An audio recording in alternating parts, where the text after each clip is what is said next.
Test, test, test.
Okay. Okay. Sure. Hi, I want to call to order the January 23rd meeting of the Monroe County Community Justice Response Committee. I don't know that we have an official roll call because this is my first meeting. Do we typically do that, sir? Last meeting. We had wanted to indicate to those who were present in the past, and we had asked that maybe our practice has been we've either gone around the table or we've had Courtney call the roll, but it's up to the chair at this point. Okay. Well, I do want to welcome everyone who's here. And so if people could go around and indicate their names for today, and then we'll sort out a few other things. So start to my left. Julie Thomas, County Commissioner. Catherine Stafford, Judge, Monroe Circuit Court 4. Darcy Fawcett, Judge, Circuit Court 9. Kara Carthy, Judge, Circuit Court 6. Mary Ellen Dekoff, Judge, Circuit Court 5, and I'm the presiding judge. April Wilson, Felony Deputy Prosecutor. I'll be the proxy representing the prosecutor's office today. Michael Hunt, Public Defender. Karen Redback, Public Defender. Kyle Gibbons, Monroe County Jail Commander. Ruth Monte, Monroe County Sheriff. Kate Wiltz, Monroe County Council. Jennifer Crossley, Monroe County Council. Peter Iverson, Monroe County Council. Lee Jones, Monroe County Commissioner. And I'm Penny Githens, Monroe County Commissioner. So at this point, I'd like to just review. Sorry, I'm trying to take the role here too. That our guiding principles are prioritize treatment over incarceration when appropriate, to build a justice facility that meets constitutional standards and treats inmates with dignity, address inequities in race, economic status, disability, national origin, sexual orientation, and gender, and to reduce the number of people entering the criminal justice system and reduce recidivism for those who either are or were in the system.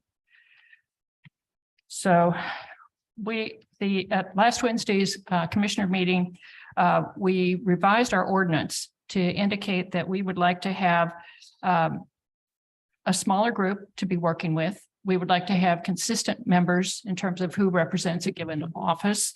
That it would be all three members of the county commissioners, 3 members from the county council, member of the sheriff's office, 1 member from the public defender's office, 1 member from prosecutor's office, 2 judges, one of them being the presiding judge or someone that she appoints. Part of this was to help us move forward. And we had originally conceptualized this as working on Intercept 0 and then Intercept 6. And at that time, we weren't necessarily expecting to build jail so soon. Then when we set in motion the plan to buy Fullerton Pike, the Fullerton Pike property, we expanded the committee, thinking we would soon be working on design. So we're now back to where we're looking for property, which is the commissioner's statutory duty, something we will do with input and support cooperation from our colleagues on the county council. We've also decided, as I said earlier, to limit input from other offices to one person.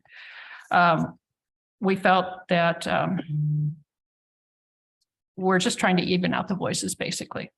So as we move, though, to subgroups, which Judge Dekoff has suggested and that we originally had talked about, that would be time to expand the groups per the wishes of the subgroups, so that does not eliminate people. It allows us to bring other things in.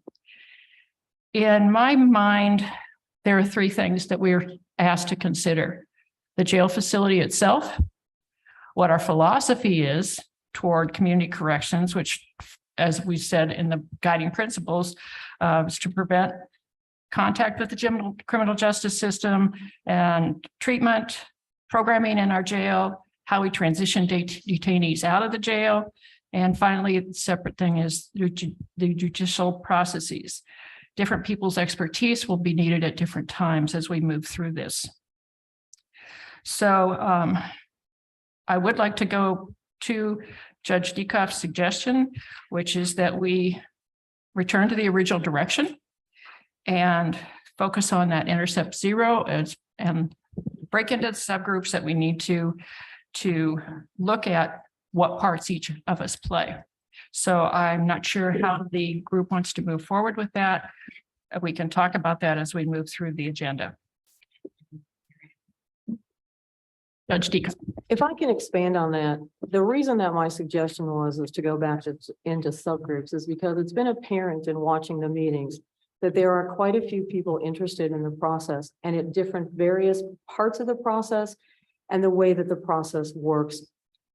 It's when we originally began this, as I understand it, the idea was that subgroups would meet to talk about all of the guiding principles and the processes and how that should be done. Within that, then, there are certain things that are left solely to the commissioners and to the county council in regards to property or purchasing or the size of things or how that's going to happen. But to get to that point, we discussed that it was necessary that all of the parts of the system that have an interest should be able to discuss those issues and then bring those forward to the commissioners to be able to make the final determination. So my suggestion was to go back to those subgroups. Today I've talked with the judges and the sheriff and the prosecutor and the chief public defender, who are in agreement that trying the subgroups again might be productive in that we can then, as you've just said, bring in those others into those subgroups that have interests or comments or suggestions as well, so that all of those ideas can be processed, but within those various areas of expertise or knowledge or interest. So that was the purpose for my suggestion. Thank you. Yes, thank you, Commissioner Gibbons. So I do have a follow-up on the subgroups and one other point, but I know that County Councilor Crossley, did you want to go first? You'd mentioned right before we went on. Yeah, if I can. Thank you. Just to be on record. I just had a quick question because it's not clear to me. I know that it's been mentioned in the work session that happened last week. And I was under the impression that it had to be ratified Wednesday at your regular session. Because if we're going by that principle, then 2 out of 4 judges shouldn't be sitting here. So I'm just trying to make sure that we all are making sure that we're playing by the rules here. Like, does this mean, because I see all 3 of you here and I see all 4 of them here, does this mean that we are acting as though that change has already happened? Yeah, the short answer is yes. We do go through a ratification process, but we use this process on a number of items on our work session agenda because they're not always publicly noticed. So if it's a contract, for example, the contract's considered signed and we sign it, even though we have the ratification at subsequent meetings. So yes, it is valid. And I think our assumption was that since folks came out today, that we wouldn't be as concerned about having too many people at the table today. Okay. But the next meeting, we would want to see the correct numbers. Okay. And in preparation for this, and I'm not trying to take a lot of time here. I just, again, y'all know me. I speak, what is on my heart in the sake of this committee. But I'm wondering, and I see that Ms. Turner King is on here as well as legal. I've been doing a lot of research to make sure that we were all prepped for this meeting that seemed to be ever changing up until 2:30 today. But I am under the impression that this is an advisory committee. And what I see, according to Robert's rules that I have here, that this is almost technically like a committee of a whole. And if it is to be the committee of the whole, according to the rules, it does say that a committee of the whole cannot appoint subcommittees or refer a matter to another ordinary committee. And so I guess I'm just curious to see how we are really, if we're changing the rules and we're going by that, then I just want clarification of how we are supposed to move forward. And if somebody can give me clarification on that, that would be helpful. So rather than considering it a committee of the whole, because we have multiple elected and appointed folks here at the table. This is it is an advisory committee. And if we want to go through the motions of creating bylaws, we could, but that seems like it is an incredible waste of time to go through and create bylaws instead of it just being an advisory committee. So I know we're happy to have any suggestions, comments, hey, at the next meeting, we'd like to do X, Y, Z. That's great. But to actually formalize this as a board or commission is not something that we intended to do. Can we have Ms. Turner King weigh in just to clarify, just so that we all are on one accord, if she is able to, please? He got kicked off. Okay, She said her Zoom is reconfiguring. okay. And while it's reconfiguring, I'm happy to do my follow-up question and then come back if that's okay at this time, Commissioner Githens.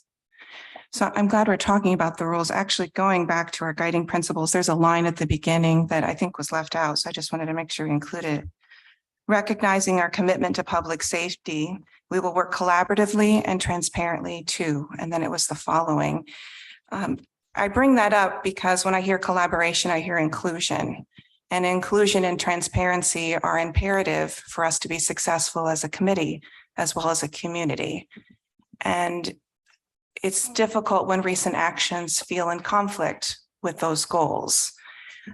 All three commissioners unanimously passed a CJRC ordinance this past Wednesday, amending the membership of this committee, among other changes, specifically removing 2 judicial voices. That amendment was not on the agenda.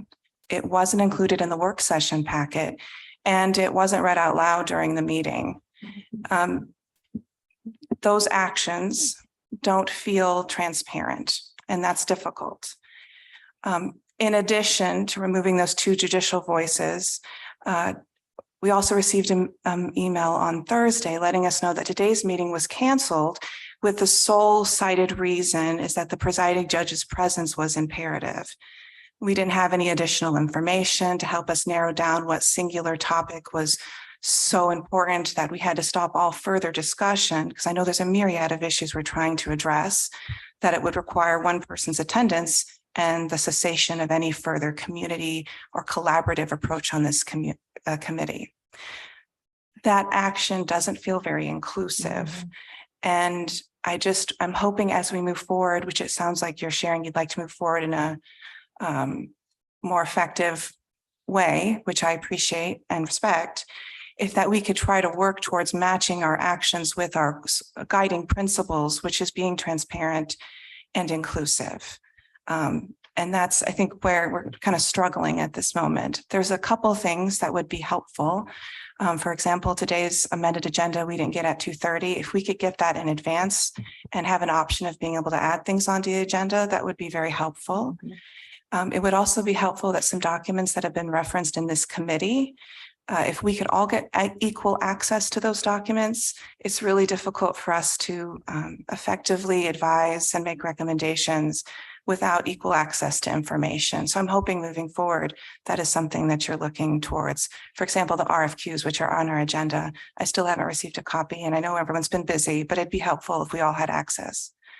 And then regarding the subcommittees, I respect that there's different positions on it.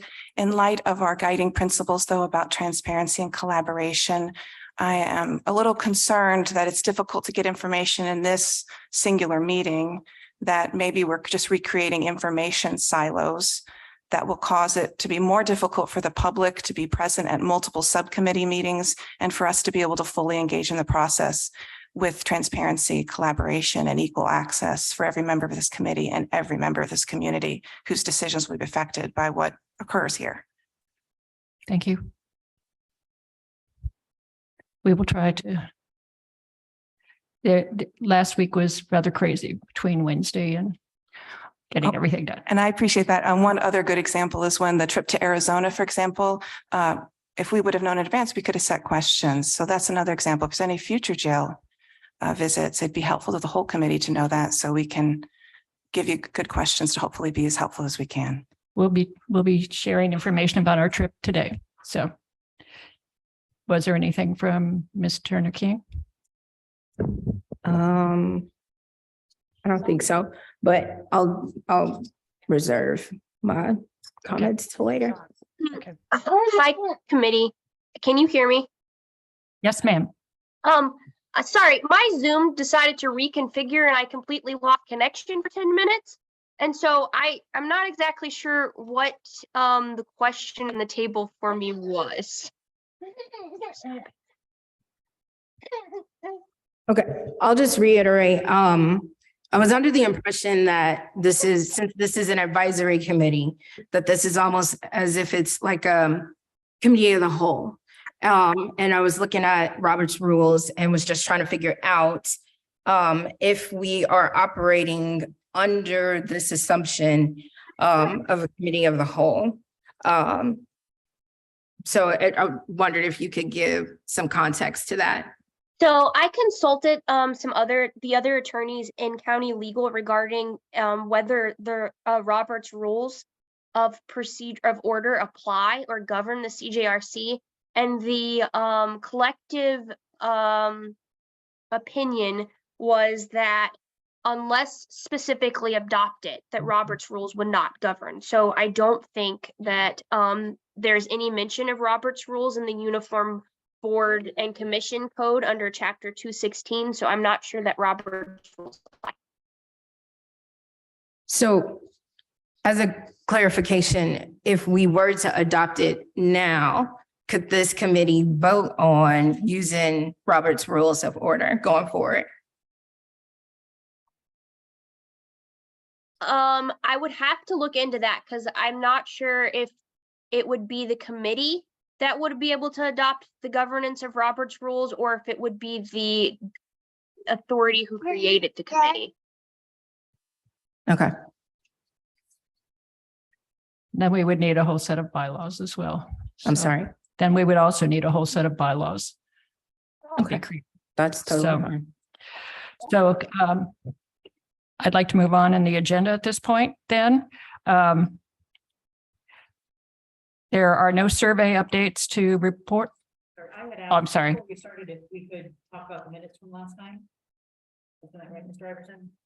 Yeah, and I fully admit that's on me. I did not include approval of minutes on the schedule, so minutes were not printed off or included. So But I had actually abstained from the motion about our Zoom meeting policy, and I didn't see that noted, and I would like that noted. I have that issue litigated in my court on a semi-regular basis, and I don't want to be taking a position on it, which is why I abstained.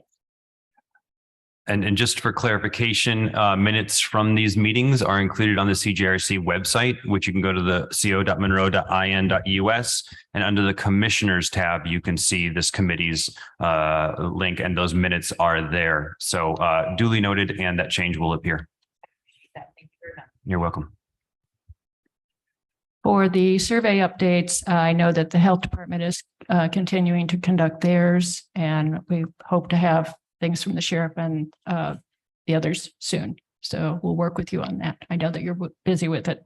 I know you're busy with a lot of new things in your life these days. So on the, as listed in here, there's nothing new on the land update.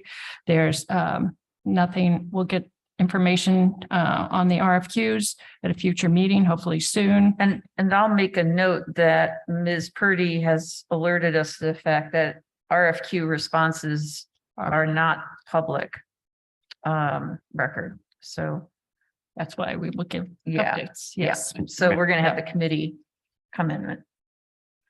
May I ask a quick question on that?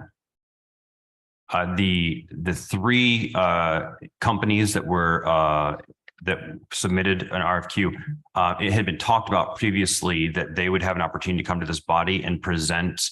And I didn't know if that was still something that it was on the table. I believe so. I believe that's still on the table. I'm not part of that committee. So we do have a group that has interviewed and is interviewing the three companies. I think those presentations should be very interesting. And that was, yeah, and so that committee will come Excellent. when they're able to and have information to share. We'll remind them about, we'll take that under advisement and remind them about the public side of it, but that was still part of the plan, Sure. as far as I know. All right. Yeah. Thank you. And I apologize, we moved past land design really update. Would you mind if I asked a question about the land update? Yes, go ahead. Yes. So at the last CGRC meeting, the Commissioner Jones indicated that you would be open to hearing some ideas on possible land options within just ideas. So I was wondering if we could include on the next agenda, specifically allowing us to maybe make some proposals of some possible suggestions. It might be really helpful to invite a member from the city council in particular.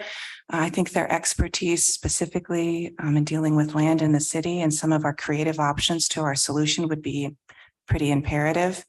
So I would ask if we could add that to our next agenda. Well, at this point, we're not sure that we'll be looking at land within the city. Oh. So Okay, could we have that discussion then on the next agenda? sure. Thank you. Like I said, we have nothing since the Fullerton Pike was rejected. Since the Fullerton Pike was rejected at this point, we have nothing new to report in terms of what's being considered. I thought we were going to report on that this meeting. Didn't we say at the last meeting that you wanted us to come to this meeting with lists of ideas? Did I not hear that? Think so. I did not say this meeting in particular. I just said that ideas would always be welcome. When do you all want those ideas? May we send that out to you? The timing for that. Sure. Okay. We will work with Ruben and with with Sheriff Marte and with his jail commander, Commander Gibbons, on an update for when to talk about the jail also, if that's okay. We'll work with you on that. There's nothing on a legislative update from Mr. Councilman Iverson. We have heard that Ken Falk would like to talk with the group. We were trying to get him here tonight. He was not available, so we're trying to get him scheduled to talk to the group soon. These are the folks that we have to be working with because of the federal order. Yes. I would ask that you would consider giving the floor to the sheriff and his team. They worked pretty hard over the weekend on a presentation, and I was wondering if they could have a bit of time today to present some of what they prepared for today's meeting. I had not been informed about that. So I think that we can work that in. Thank you. The only issue that I have is no one up there, but we have a PowerPoint right now. That's what we worked on this weekend. You had it on red, or you share your screen on a laptop. You have it on red. Better open ours. Did you send it to me? Huh? Did you send the revised one to me on? Oh, here it is. Got it. Better get this ready. Okay. I corrected the typo. You found it. That was good. Yeah, that was supposed to be an exclamation point. I guess I'll say while we're waiting, that I know that in watching the commissioners meeting last week and then a couple of weeks ago at our county council meeting, that Sheriff Martin and his current jail commander have been given updates of things that they have been doing. And I know that originally on the schedule, which was surprising you mentioned that, they were on the schedule, and then I noticed that they were taken off. So I'm glad that we are given the respect to Sheriff Marte as an elected official and as a part of this committee to be able to make his presentation that they worked hard on. Well, I truly appreciated the presentation last Wednesday at our work session. It's very encouraging.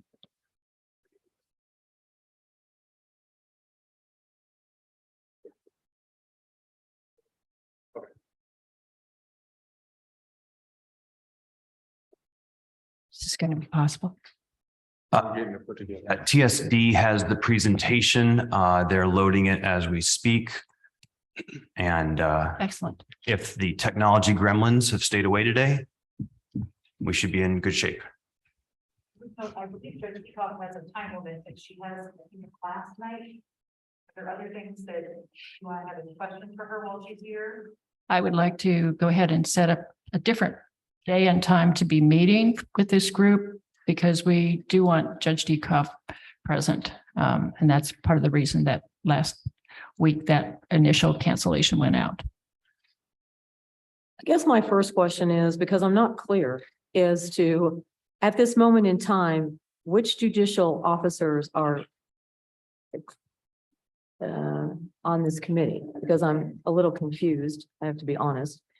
The other thing about it is that I also want to make clear that the reason I have not been attending is because I do teach a class typically on Mondays at 4:30. Today, because of circumstances that are happening with that class, it starts today at 6:40, and I was able to attend, which, but I also want to say that the judges who've been in attendance attend and bring the information back to the Board of Judges, and the Board of Judges discusses, and then we just discuss what is happening in the committee and the issues that are going on.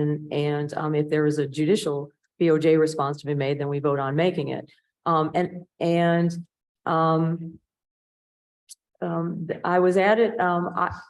I was surprised when I got the email that said that the meeting was rescheduled for today because it was imperative that I was here.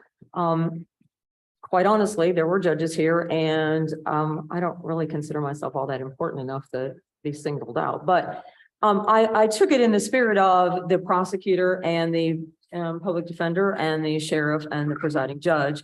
If we're going to narrow the focus of the committee, I understand that designation. Having said that, because of my teaching schedule, late afternoons are very difficult, if not impossible, for me to attend. I can do early mornings, I can do noons, I can even push back some of my schedule enough in advance to be able to go say a little bit past 9 o'clock. So I put that out there because in order for me to be able to attend the meetings, the schedule is going to have to be adjusted somewhat because I won't be able to attend, as I said, in late afternoons or evenings. And I want to make it clear, I haven't attended not because I didn't want to or that I didn't think it was important enough, but the judicial representatives, the judicial officers that were here were attending. And when we meet as the Board of Judges, they discuss what happened or they sent out emails about what happened. So discussions were happening that we were all aware of. But if for me to be present, I'm sorry, but I cannot attend at the definitely not the Monday date and time, but typically not late afternoons into evening because of my teaching schedule. So. Yes. Yes, Commissioner Githens, and I apologize, maybe I don't understand.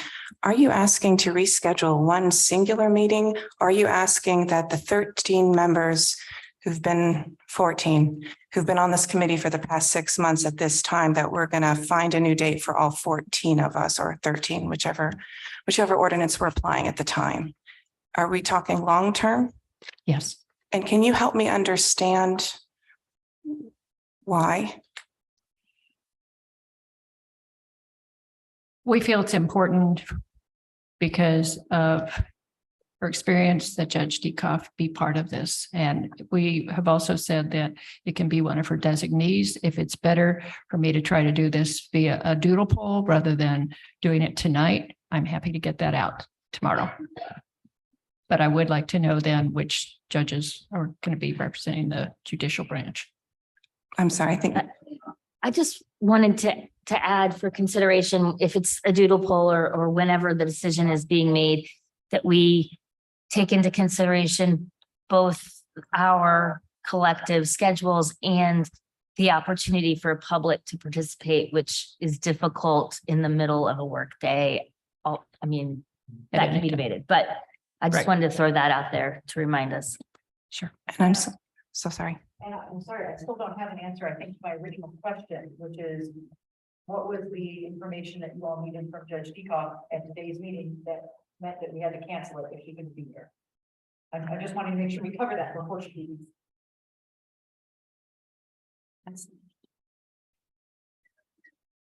Well, we were trying to figure out a time because we did want her here. And then it was quickly brought that she could be here. And by the time we found out that she'd be here today, by the time we found that out, we had to schedule it at 5:30 because of the 48-hour notice for the meeting. Otherwise, we would have left it at 4:30. Then you didn't want us to pull out our calendars and look at it with the new meeting time right now, you wanted to send out a beautiful, so I'm just trying to figure out if there's anything that you have as a question for her while she's here, because she's got about 18 more minutes. Is there anything else you would like to share with us this evening? No, thank you. I'm interested in the sheriff's presentation. Okay, let's go. Bill. Please ensure the presenter uses a microphone so that folks can hear it on Zoom. Yeah, that's not There you the go. issue. The problem is we had we known that we're not going to be canceled, we would have this ready for you from before you walked in. But now we're being told, go ahead and do it. So we're trying to set up the PowerPoint right now. Sure, here we go.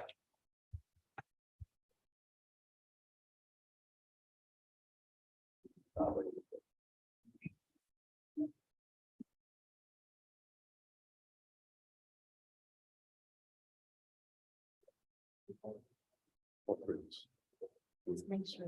Yeah.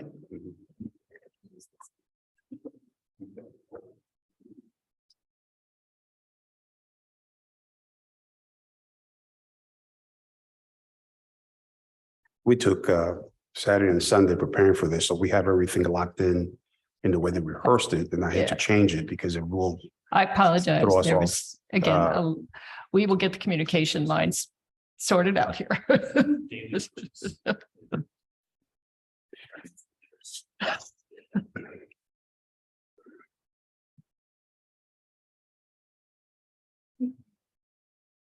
Apologize. We talked to TSD earlier about getting this stuff put together and we had a plan and then things changed, so. Well, I appreciate the opportunity to talk here. Could today. you speak into the microphone just so that people Yeah, yeah. on Zoom could hear? Thank you, Commander Gibbons.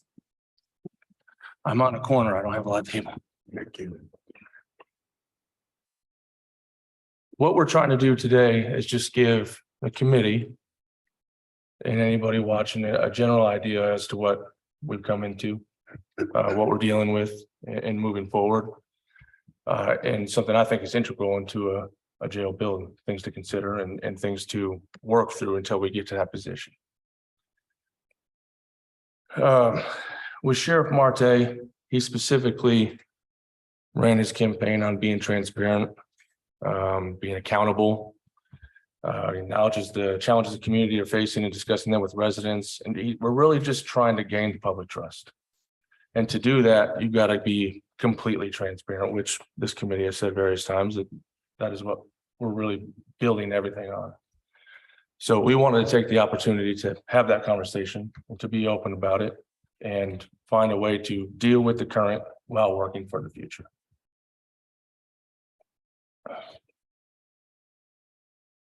So in the spirit of transparency, one of the things that I've definitely talked about in my campaign that I wanted to actually increase public safety.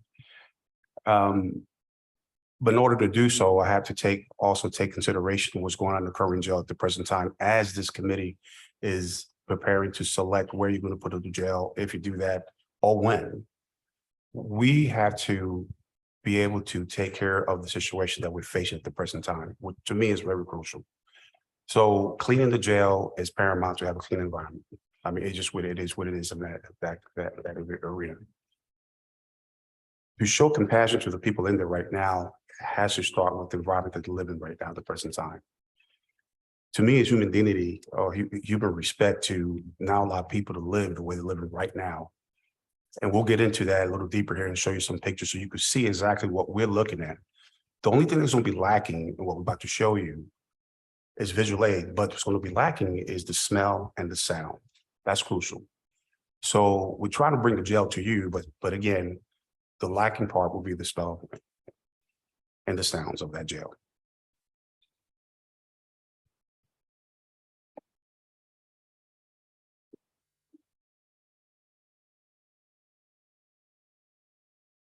Carol and I are gonna go back and forth on this, so bear with us here and we'll try to move quickly. I know we first talked about, we talked about, about 20 minutes to half an hour, so we're gonna try to do that. Before we go into all this, I know we've got people watching on cats here. So I just want to give a little disclaimer. As we move through this presentation, some of what we're about to show you, if you're out there in TV land, you might want to have some discretion about who you're allowing to see this, because there are things that are going to be shown here that may not be suitable for everybody in their household. So I just want to make that disclaimer up. And as we move through this, I'm going to reiterate that. So I know we had a lot of talk about a new facility. We're not going to talk about a new facility at all here. We're going to talk about the current facility and where we're at. So we got to talk about the present. Because if we started slinging dirt today, we're probably 3, 4, or 5 years out. I think we can all agree to that. So we've got to run a constitutional jail. We just do. It's got to be safe. It's got to be clean. It's got to be quiet. We have to be able to, get people to medical appointments, get them to their meals on time, all of those things that go into a jail. So before we move into these pictures here, and I see we're already looking at them here, and we're going to discuss these in detail. I'm going to have the commander talk about the staff here for just a second here, because we got to be very clear on the direction of what we're trying to present here tonight. So if you'll give him about a 2-minute talk about that. Yeah, I think it's important that we actually state this publicly, because I had this conversation with the staff prior to really coming into this presentation. It's important for them to know that they're appreciated, and the work that they put in daily is unquestionable. Things they deal with and are exposed to, and they remain persistent in taking care of people trying to. I acknowledge that we came out of COVID and there was a lot of people in the facility and things didn't move a lot. I mean, the entire country shut down. So there are some things in this that is just a result of just people being stuck in one place. And we're trying to get it open back up, and we're really trying to clean it up. And I didn't want our staff to feel any type of way about what we're presenting this today, because they're living it too. It's not just the inmates that are living in that condition. We have people coming in and out of the facility every single day. And I just want to make that very clear for them. So what you're going to see here, I'm telling you, you're going to experience a lot of things here. You're going to be shocked. There may be some bitterness. There may be some disbelief. There may be some anger. There may be resentment. There may be sadness. There are lots of things that you're going to see where they're going to bring some emotions to what we're going to talk about here. This first photograph, the reason I wanted to talk is because I took these photographs. This was my second day as chief deputy. So this is the holding cell for people who have recently been arrested. These people have not been convicted of crime. They were probably brought in hours before I took this picture, and they're being held in a cell before they're classified and moved to a general population, or more than likely released as per the judge's directive. So, we have 9 individuals in here at this point. It's hard to see them all. But what we're going to do is I just wanted to show you this photograph of where they're laying. As you can see, they're laying on the concrete floor. They're laying on concrete benches. There are no pillows. There are no blankets. There are no anything. These people are on the concrete. If we can move to the next photo. This is where we've zoomed in. This is what I wanted to show you. They're using Dixie cups for pillows here. I've showed this photograph to 3 people, and every time I showed this photograph, as we zoomed in on, I got gasps of how is that possible? So I want you to think about, these these individuals laying on this cold floor, and this is what they had to resort to. If you'll see the floor drain there on the picture on the left there, when I went in there, that floor drain was full of urine. It smelled very strongly because there were some issues with the toilets, and inmates do what they do sometimes, but that had not been cleaned. It was a very strong odor of urine emanating from that. I talked to 3 corrections officers and said, why is this way? And basically, no fault of their own. I cannot emphasize this enough. They only can do what they were trained to do. They said it's always been this way. It's always been this way. So here's what, and I want to get into this a little bit more. I'm trying to move quickly so we don't dwell on things, but here's what they told me too, that as these people were in here, they would crowd the doors and they would ask for toilet paper. So they would hand out toilet paper to them. Well, what they would do is they take that toilet paper and they would roll it up into small little pads. And then they would take these toilet paper pads and put them under their hip bones and under their elbows and under their ankles and under their knees to get some relief from that floor. Because if you go lay on the concrete floor, you're going to start experiencing pain pretty quickly. Downside of that is once you shift, they go in there and they would clean out the cell. Guess what? You sweep it out. There go all their pads, and we start this process over again to try to get some relief from this. What I was told is also that sometimes in the past, these people have been in here for days laying here on these floors. The next thing is they said they had about 4 to 5 incidents of use of force, because as you know, when people go through those things, it can cause some issues. And that these holding cells is where they had the most use of force incidents in these cells. Okay, next photo. I think it's real quick. I think it's important to state that really what this whole thing is predicated on is changing the culture now and not waiting until we build a new facility. To be successful in a new facility, you have to build a foundation. And if we're not aware of the treatments now, it's only going to go with us to a new facility. And that's really what this is about. Okay, here's where we are now. Immediately before they go into these holding cells now, and hopefully we're going to be able to make some movements in the facility how we do this. But as you can see, they're issued a mat, they're issued a blanket, and this is consistent with every inmate that walks through that door now. We will no longer engage in that practice. The photo on the left shows this was in a very short period of time after the initial photos were taken. The photo on the right shows that we're trying to process those people more quickly, and we don't see as much crowding in there now. And I can't iterate enough how good of a job our prosecutor and our judges do with helping us not fill this thing up. We have a lot of people that we are able to release on their own recognizance, and that helps us keep this down. Or photograph here. This is the photograph after we got everybody out of there. And what you couldn't really see in those photographs is how grimy and dirty those walls. And this is a photograph that we took everybody out of it. We cleaned it completely down. We repainted those intakes. We cleaned the drains. We got the toilets so they're operating.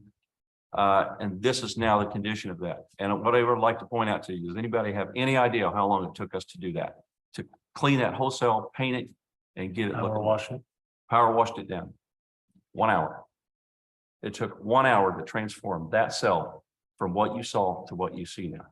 So I say that to say this. This is one small step in this facility that we can start moving towards. And when you see what we're going to show here, you're going to understand the need for what we're talking about. And real quick, as you guys have found through going to other facilities and through conversation, we found out that the intake is one of the most important aspects of any facility. By just changing their arrival, just talking to the inmates are night and day. They're open to now having a conversation and disclosing some things that they're going through. They feel comfortable where they're not laying on the frozen floor, literally freezing. And they're even open to having those conversations. So it was important for us to streamline that process, not just for the law enforcement officers coming in, not just for the staff, for the people. I mean, we call them inmates, we call them residents. We have all these different terms we use, but they're just people. They're people that make mistakes. Sometimes they're people that come in on a simple charge of disorderly conduct and never come back. And to be exposed to that, that was one of the first things the sheriff talked to me about. And I want to be very clear on this too. Some of these people in our facility are there on very, very violent, I mean, crimes that we don't walking around amongst us.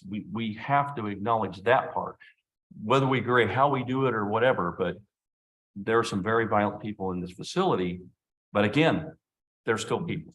And once they're in our care and custody. So it's up to us, I believe, to no matter what brought them there, that while they're in our care and custody, that we have certain obligations to them to bring some humanity to this. So we're going to go into the body of these slides. This was just important. This is just, again, where you see the toilet and the drain are now clean. Cleanliness, just that simple act of cleanliness is very, very helpful when you're talking about someone who's going to be in that environment for some time. And the reason this photo is in here is that you could see the chip tile, you could see the wear in the tile underneath the toilet, and the baseboard. We're not concerned about aesthetics. We're simply concerned with cleaning the facility. That's what it's about. That is it. Okay, this is a little video we took. We had a pretty good rainstorm here, 2 days ago? This is in the laundry room, and we want to play this video. It's been dripping like this for a couple. This condition has existed for a couple of years, but we just want to show you in this video very quickly of how it manifested itself. So Matt actually took this video, so he's going to step in and kind of walk you through this. Play that kind of.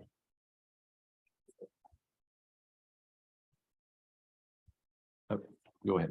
My name's Matt Demings. I'm the Assistant Jail Commander. I was just walking actually to another area that's attached to the laundry room. And when I walked in, there was a trustee who implored me to address the situation. He said that the water had been standing all the way back to the washing machines, which is where you first walk into that room. There were 7 containers trying to collect water. There were 3 on the floor and 4 on top of a dryer. And what I'm showing here is the electrical in that room. There's also a gas line that runs to that dryer. I learned that this is a situation that's gone on for 2 years, and it's deteriorated to this condition. The inmate also told me that the 35-gallon trash can there had been emptied out 3 times. We made contact with their maintenance service. I did, and they had some roofers out that day who put some tar up there. It's still leaking, as I understand it. There may be some residual water for some time. However, we have a real life safety issue here with the inmates. They're just doing their job and doing their work. And as you can see, this is a high voltage area directly behind the dryer. We can't have a situation where we have standing water and an inmate walking into it in this room. Also directly adjacent to this room is a server room where we store a lot of equipment that I'm told by our maintenance personnel is valued at up to, he said, $1 million. I was in there today and it seems to be dry. However, it's we just wanted to bring this to your attention. This is the large electrical box that is right behind that dryer where you saw that water dripping down. And obviously our concern is that we all know that water and electricity are really not real good mixes here. So when you've got that water on that floor and you're walking in there, that's just a hazard that we cannot contend with. We just can't. We're putting an awful lot of stock in good luck. You guys can see here on the photo, that box that he was just showing you, those buckets underneath that are collecting water. It's literally underneath the box. There's an open flame down here because those are gas lines that operate our dryers. And I don't know if you could see it very well, but you could see the amount of water running into that bucket there. And it's literally dripping. You can see it pretty consistently. And this had been emptied several times that morning. So anyway, okay, on to the next.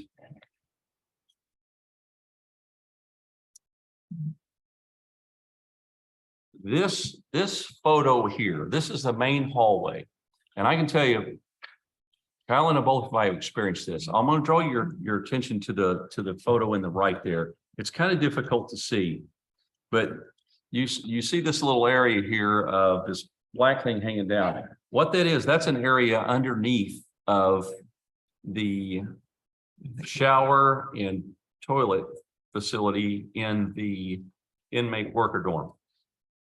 And what you don't know and what you can't see here is that drips constantly.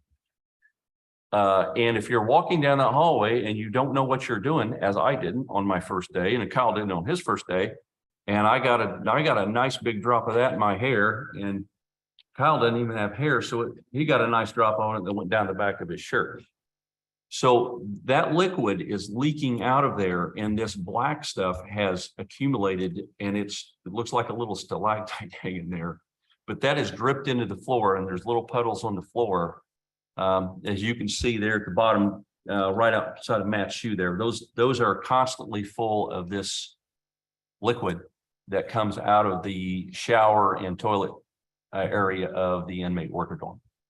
And it's been that way for quite some time. You can see up there where there's been silicone put in that crack that it hasn't taken effect. So this is just a pipeline there that just kind of shows you the general deterioration.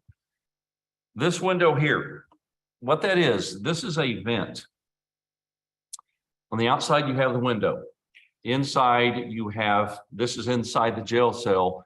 We have this covering over the cell so that the inmates can't bust out that window or punch it or try to knock that out. So in between there's about a 4-inch shelf, the windowsill, if you will, that entire length of that. And if you look real closely, you can see some debris in there. Well, let me show you what that debris is. That's this. Okay. This came out of one of those windowsills, and we've sealed it up really, really good. But that's 30 years, folks, of debris and things that I can't even describe. I can describe it. I live in there. So what's actually in there, and again, we tried to warn you guys. It's hard to say this. Actually, some of these papers are urine soaked, where inmates urinate through that screen. They push feces through that screen. It's an unbelievable experience. It smells horrendously. And we show you that to tell you this because we're taking all those out and getting them all clean, obviously. I mean, that's it. But here's the issue. That screen doesn't remove. We've got to cut that out with a grinder wheel. Make sure it doesn't catch fire. Make sure it doesn't catch on fire, then take it out and then somehow engineer so we can put that back, because we can't have, the possibility that they get something and bust out those windows. But the other side of that is they weren't designed to ever be cleaned. I don't know how we do that. But there are numerous windows. Every window. Every window contains this. You want me to pass this around? Yeah, does anybody want to see this? We even sprayed it down with Lysol, so you can pass it around and look at it. So anyway.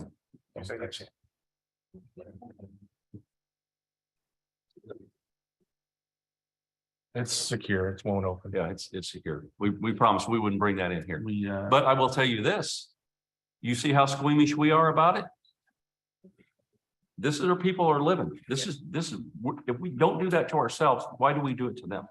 Not only that, there are air vents that are right up above those windows. That air comes down, grabs that and blows out. If you walk in and the light is hitting that right, you can see the particles in the air. Okay?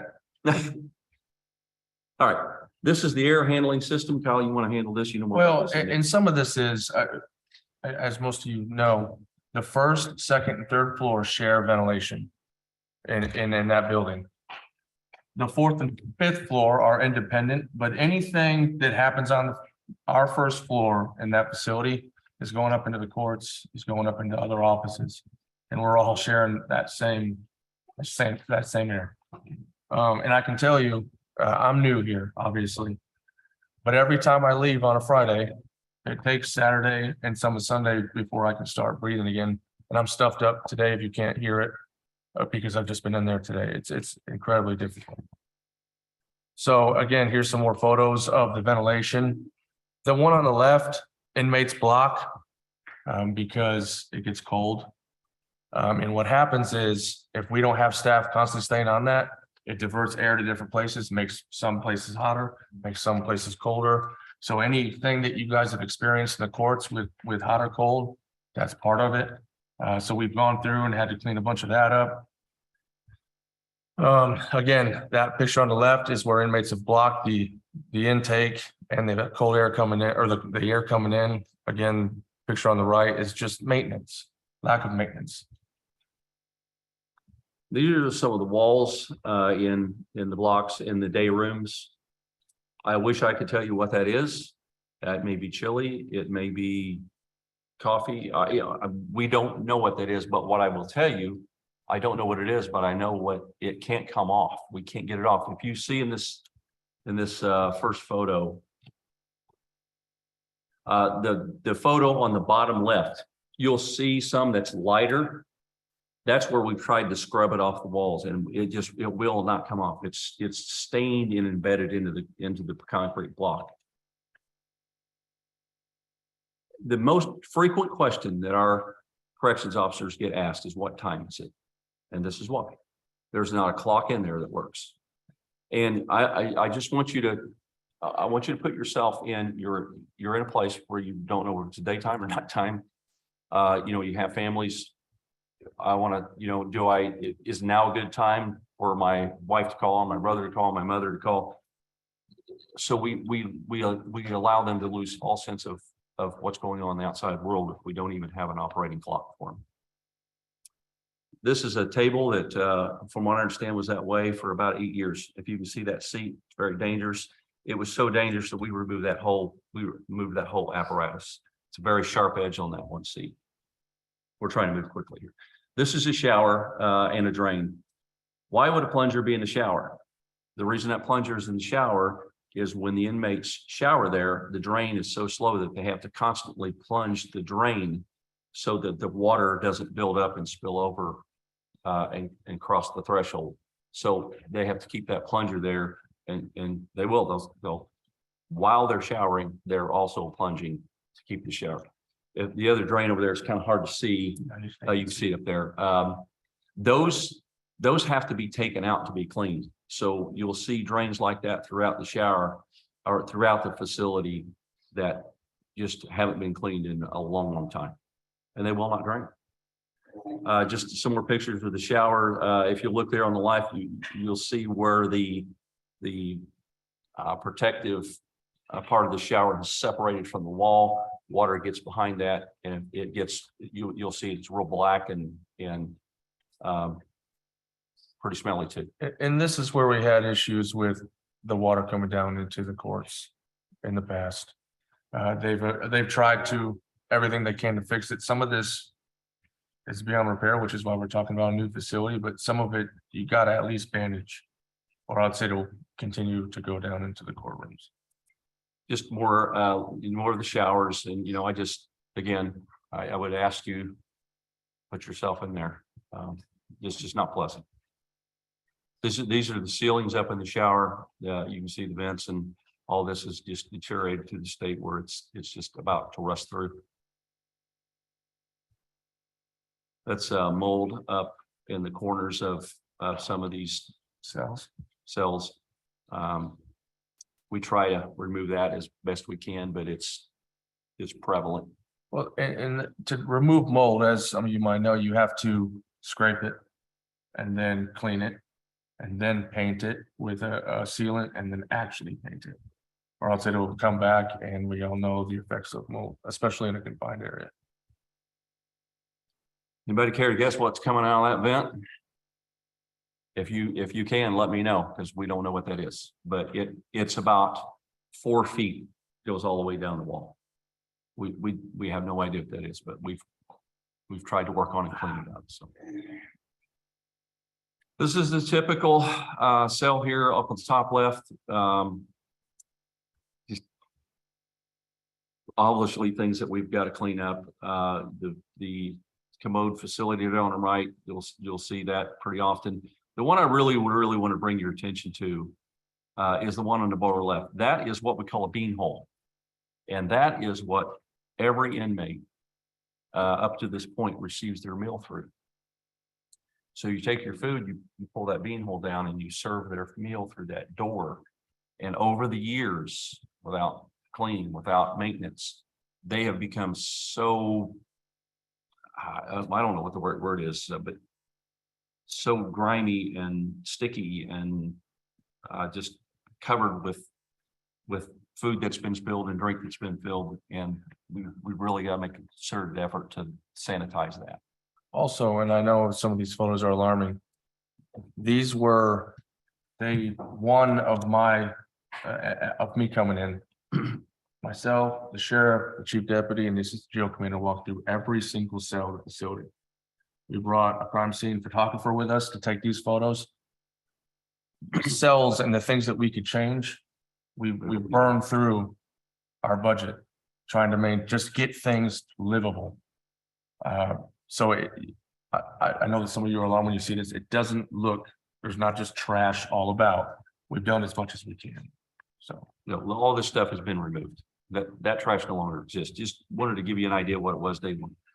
This is obviously a toilet in the female section, and those are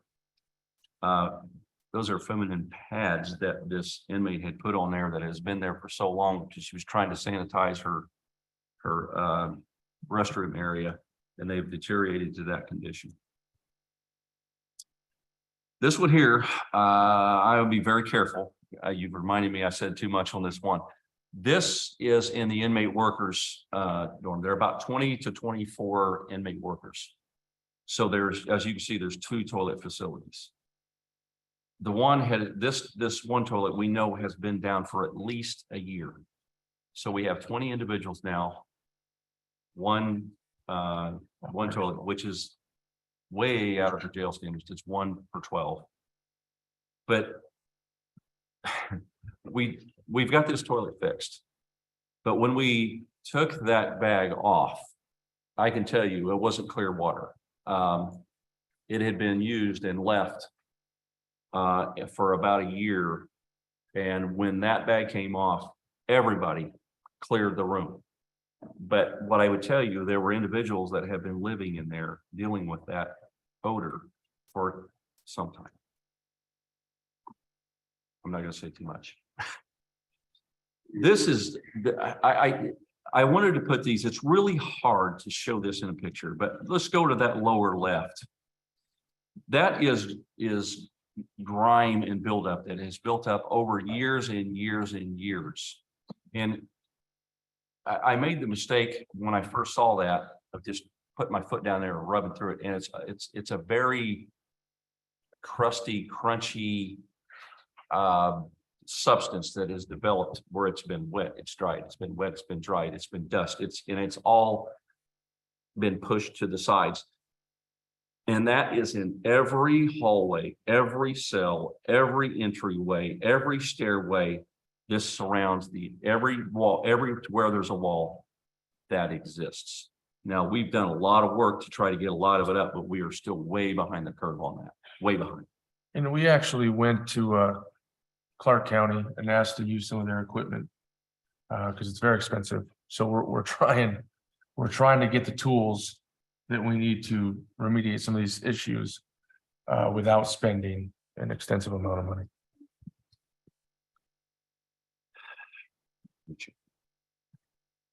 Well, so this is the same floor that we're talking about throughout the facility. That's the same food port that everything comes through. I think that, and again, this has been rectified, but the thing that sticks out to me is the water to the left. Because the water wasn't working in the cell at the time. And that water was left there to give to inmates upon request. Because the staff was just trying to make sure people had water. They were taking it from other parts of the facility. They were trying to ensure that everybody had access to basic human rights. And I mean, I'm not drinking that water. That's potable water? Huh? That's drinkable water? That's drinkable water. And that speaks volumes to me because it looks like that's not even the United States of America. It looks like I didn't know what I was coming into, to be honest. And it's upsetting. It's troubling looking myself in the mirror at the end of the night. Just thinking about stuff like that. And I'm not going to go into all of that, but it's rough. This is where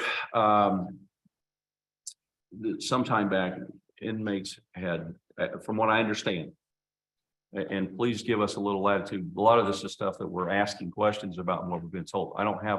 I can't tell you the absolute facts. What I was told about this is that we had some of the residents that got a blanket and put a bunch of books in it and just started beating the wall, and they beat the blocks out of it. And this was the repair job, and that repair job has been for some time, but I went up to that. And I don't know if they put a different coating on the outside, but I could take my fingernail and drag some of that filler off. So I don't know if there's hardened concrete behind it, but again, it just, we put the Band-Aid on it, but we didn't really fix that, I guess what I would say. I think there's another photo of that too. Okay. You need to handle this too. When we were short-staffed and overbooked, I'll use those terms. These are boats. We call them boats. They're basically beds, removable beds that we can move throughout the facility. And they were covered with food and blood and a brown matter. I don't even know what it is.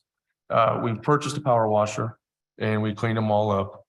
But that's what we were expecting. And I actually can't even articulate what it looked like on the inside of those. I wish I would have got some more photos. He asked me to take photos, but I was intent on just getting things clean and moving, keeping people moving forward. So I actually didn't get photos of that, but there's holes in each of them that allow for water to drain through if something gets wet in there. And they were packed with dead skin cells, hair, food, whatever else. And I talked about it in a couple meetings. But the facility itself was locked down essentially for 23 hours a day. So these people, everything we're showing you guys, it looks bad, but they're in cells as big as this hole in the middle of these tables, confined to that. So we did our best to open it up. Staff is working incredibly hard and making sure they're being fluid in the operation. We're trying to implement things and they're excited.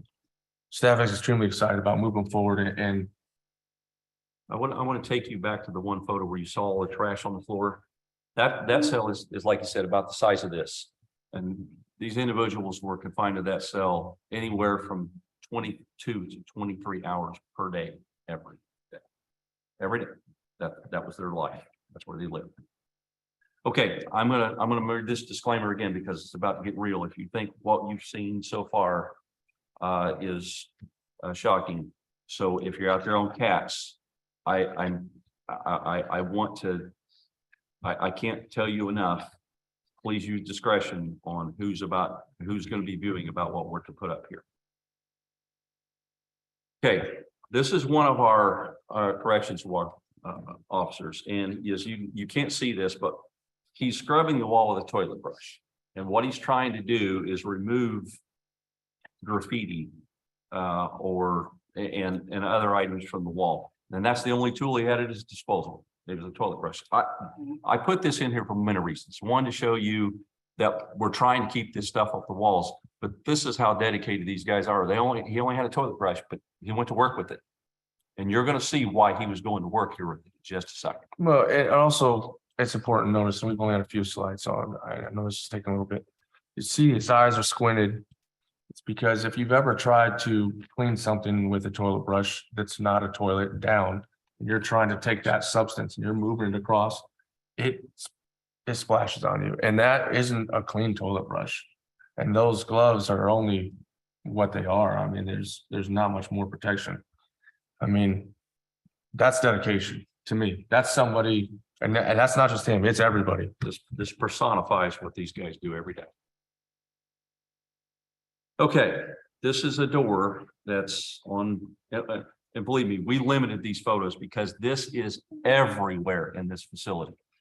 This is not on there with, this is scratched into the door.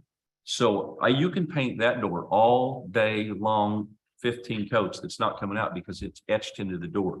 That has to be ground down and completely down to the surface and repainted. So it's just part of the graffiti that we're about to show you. You don't want me to say these things, do you? No, please. Okay. I want you to look at this one. And again, we're not going to get into a descriptive matter, but if you just view that, it'll come to you. You'll figure it out. I just want, can we just turn that? Okay, yep. Touch on this one. And I don't know how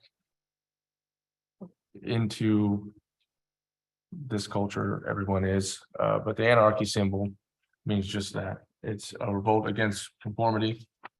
That symbol is everywhere. It's a revolt against anything that stands for government or your prototypical, any belief that you may have, they want complete devastation. And that's kind of the mentality of the inmate population because that's what they're living in. And they feel as if they're living in that, then nobody else deserves anything. Speaks for itself, just a little more graffiti, but it gets worse. I wanted this one because whoever this person was, we'll never know who it was because this stuff is everywhere. But whoever wrote it, the state of the mind, it shows the state of a mind of a person that's in here. But what it also does, the next person in there, don't you think that will add to their state of mind? And the next person in there, and the next person in there. But we allow it to stay there. And again, I'm going to talk about this briefly when we finish up. It was a very telling photograph for me. I don't want to do this. These. Okay, we all know what that symbol is. That's not just one occasion, but it's there. I want you to think about the people that come in and out of that cell that's exposed to that. It's just there. Okay, we're gonna hold on. This next one here. Before we go on,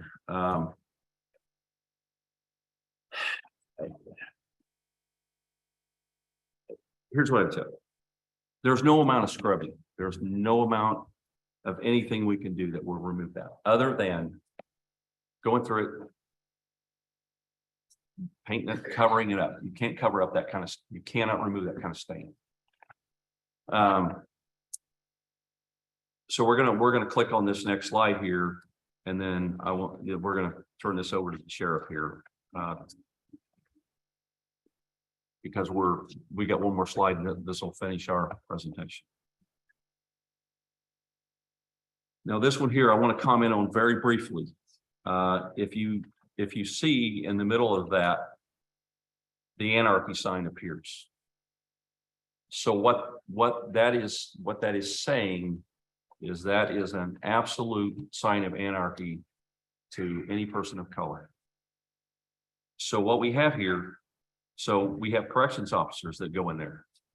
We have inmates that go in there.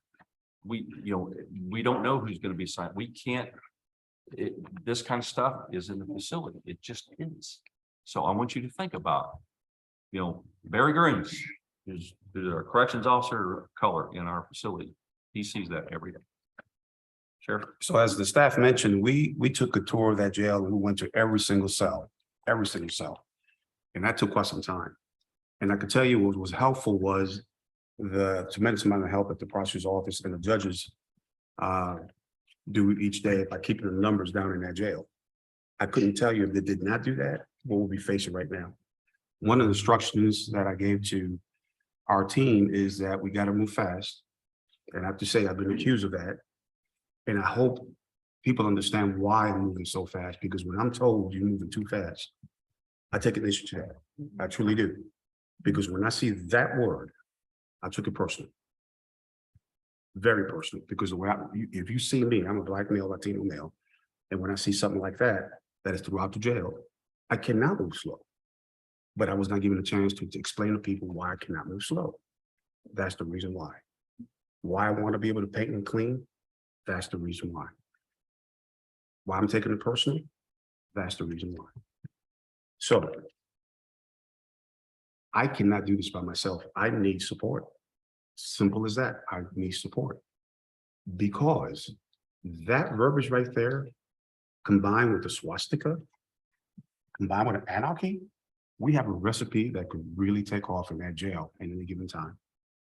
And it's not fair to the staff members in there that are doing the very best they can with the little that they have right now. And when I say to you, they're working very hard, I mean, they're working very hard. I asked them to do that and they're doing it. But it's not fair to them and all the residents that live in that establishment not to have it clean. I can't explain to you how I felt that Monroe County, a staff member of Monroe County, had to go to another county and borrow their equipment. We did it because we needed to get this stuff done now. I didn't have the luxury of people telling me you're moving too fast, and or this is not the way it's done. I will follow the proper procedures that you want me to follow. I have no problem with that. But you have to understand from our point of view, from our lens, now that you see this, quite frankly, it's just not acceptable. No one should live in this type of conditions, no one. And when I say to you that I cannot bring the smell or the sound, I mean that.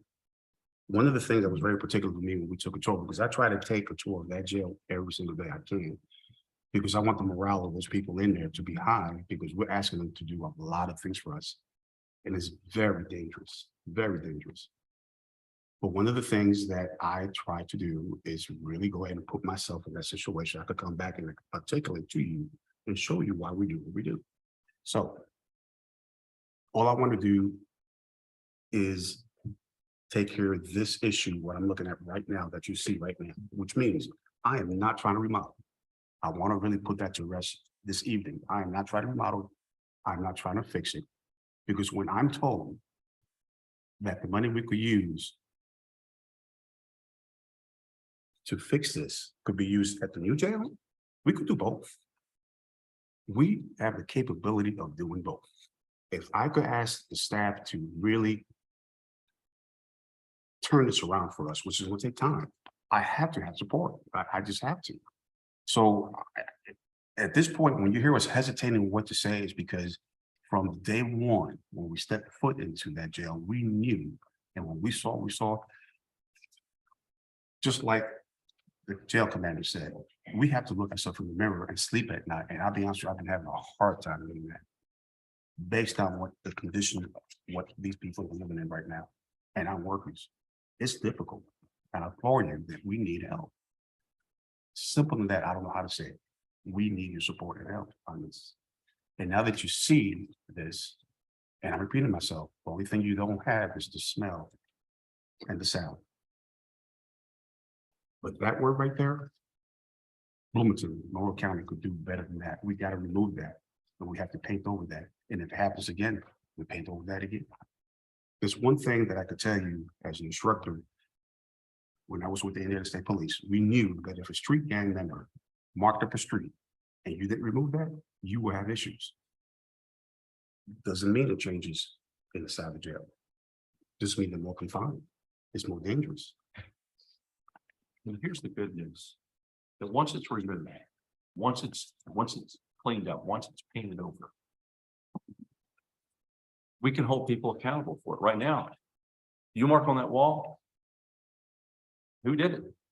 We can, I've been to other jails where we've removed this stuff and there's not one single mark on the wall. It's clean, it's clear, it's none of this stuff exists, but you have to start and then you hold people accountable. And the first time something like that appears, you send a work crew in, you paint it up, and the folks that are responsible for it, there are consequences inside the facility and the administrative rules where you deal with that. But there's no starting point right now for us with that, with the whole jail covered with it. That concludes our presentation. I really hope that the time that we took to put this together resonates with this group, because this, if we don't take care of this, it will get worse. And it's not a number. It's not that a lot of inmates in that jail, because the prosecutors and again, the judges took care of it. The numbers are low. Now it's our job to step up and do the right things here. We have to do the right things for the right reasons. Simple as that. There's any questions of us? Wow. It is a lot. It is. Imagine how we feel. Thanks for taking part. Very grateful to allow this time. Yeah. Multitasking. I watched your presentation that you gave to the commissioners at the work session. And I want to thank you for all the work you're doing.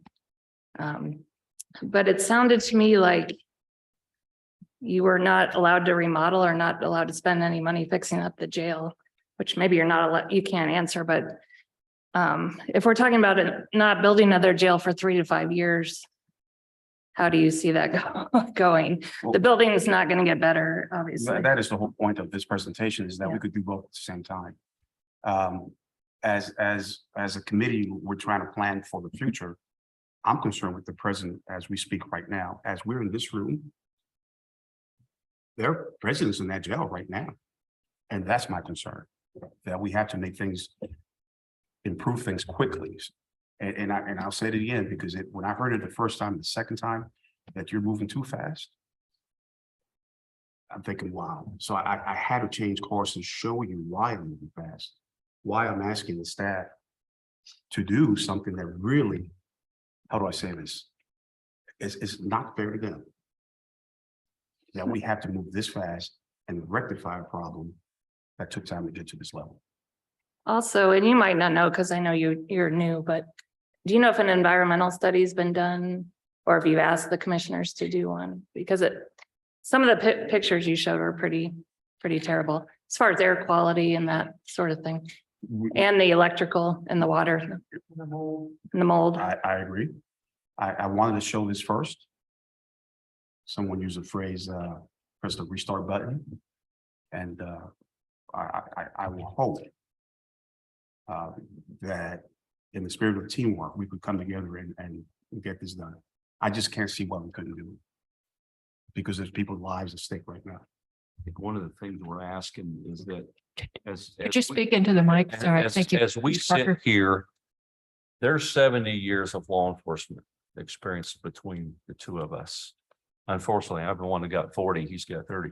But I guess we're asking for the confidence that when we come to this group and say, here's what we're asking for, that there is a stipulation that we're not asking for wants, we're asking for needs. And I promise you with everything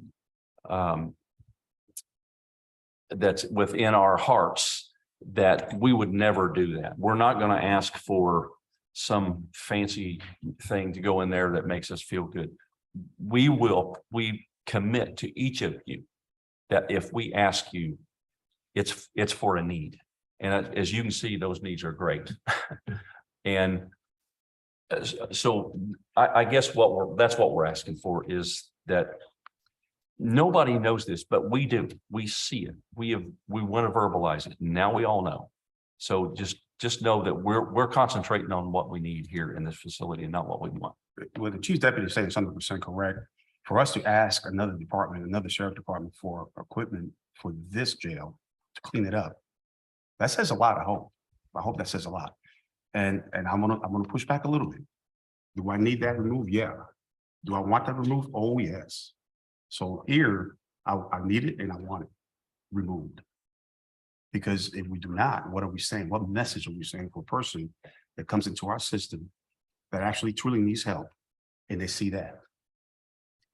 And now we're saying, okay, we're going to try to help you with programs. And then you go back to your cell and you see that.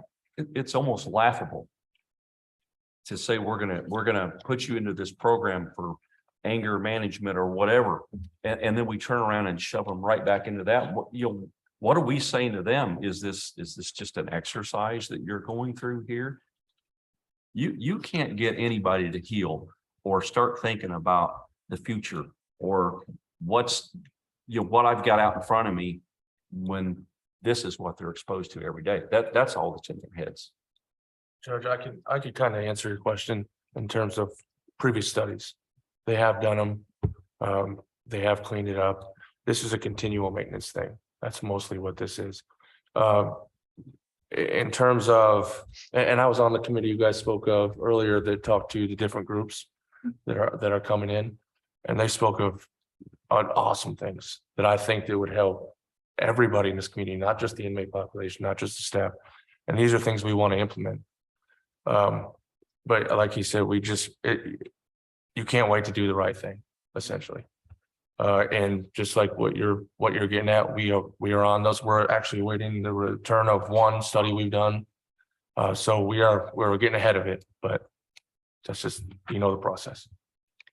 And I will point out that last week we did approve changes to your Sally Port, which Yes. again, were not cosmetic. In fact, I Yes. went over there and had it explained to me, so I had a much better understanding of what was needed. For me, this has brought other things to light. I know that many of us have been on tours of the jail. We were never shown these types of things. We took you on the real tour tonight. And the sheriff has used those words. This is the real tour. When I hear people say they took in the tour, and I kind of cringe, because how do you politely say, no, you did not? So we had to really brainstorm. And this is the reason why I want to show this to you this evening, because now you have seen the tour. The only thing that I regret, I cannot bring the smell or the sound. If you add all those three elements, it will give you the actual true tour that you should have been given. It was not. I think that at the next meeting, we will show our presentation on Arizona, and we were asked not to take pictures that we shared publicly with the inside of the facilities that we saw. But one of the facilities that we saw had people in the inside, and we saw nothing like what you're showing us tonight. And I know that several of us have gone up to Hamilton County and seen things there. We've been to Vigo County and others, not seen anything like we've seen tonight, which is very disturbing to me personally. We're going to commit to you that with your all support, we're going to come back in as quickly as you can. And we're going to show this same presentation to you. And you're going to see a much, much different view of this. But we, again, with support. Yeah. We know, we were very confident that after we saw the real tour here, that we were going to be able to agree on how we need to tackle this. So. Can I say So- one other thing? I'm sorry. Sure. I just really like to thank you for doing that, because my office this week has been 65 degrees. And I can't imagine how cold that floor would be. So just the blankets and the pads and the cleaning, appreciate it. Well, I think it's, go ahead. If we were scheduled to end tonight at 7 o'clock with a lot of other things thrown in. And so I think we will reconvene. Oh, wait, I have one more thing. I'm sorry. Before Judge Dekoff left, she said that she had asked you which judges you'd like on the committee. You had not answered that. If it's something you'd like the Board of Judges to, but I personally would like more clarity on why you feel it's necessary. Because the three of us have put in six months of, we've gone on jail tours, we've done separate meetings where we've talked about issues on the jail. So to me, the timing was interesting. The lack of clarity, lack of communication was interesting. I didn't even know that we were changing the composition of the committee. So I would like to know more on that, please. Well, it doesn't mean that through whoever is here to represent that those same ideas and voices can't be heard. We're just trying to speed up the process, make it faster. We have to move forward. We don't have a choice, and things have kind of drug on, and we want to move that forward.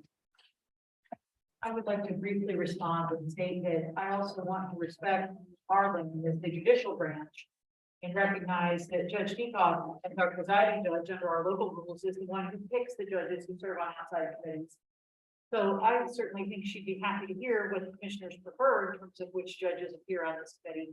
But I would also say that that's her responsibility, and our Board of Judges elects her to make those decisions. And I don't want to muddy the waters between lanes, as it were. I also want to state that she texted me just after she left to say, please state that she didn't want to interrupt the sheriff's presentation before I left.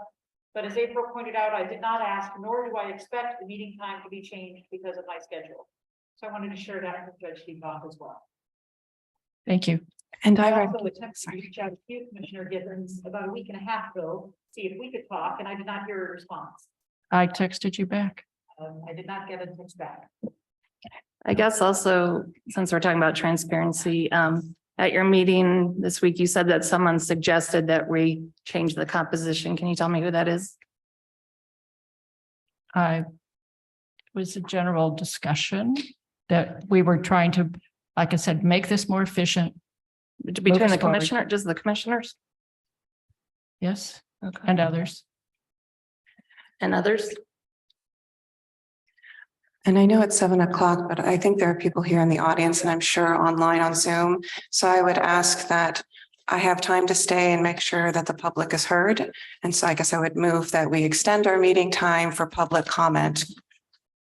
And I would don't- second that. We don't take motions. We're not following Robert's rules of Okay, order. so then if we don't, then if you guys leave, since technically, according to the rules, or according to the ordinance, whichever one, again, as we are trying to figure out, if you all have to leave and whoever is the presiding chair of this particular committee, if you leave, that's fine. There's more of us that are here, plus, not to put you on the spot, but it also says that the co-chair of this is county council. In this case, it would be Councilor Iverson. So I would propose that these folks and folks that are online not have their time wasted, that they've been here. We had to hear that presentation, and I'm damn glad, excuse my French, that we heard that today because we needed to hear that.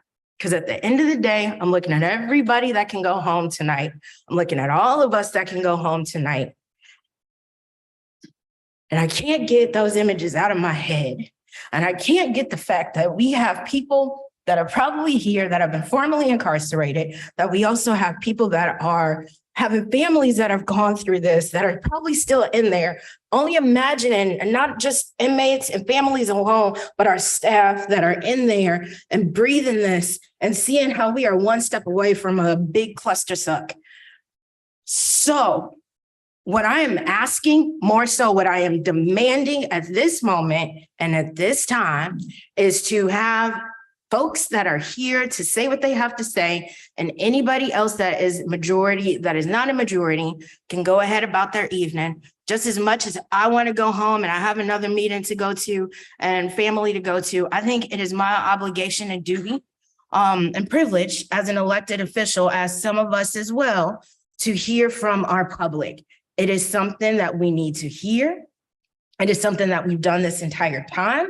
And I don't think it's a good idea for us to stop this now.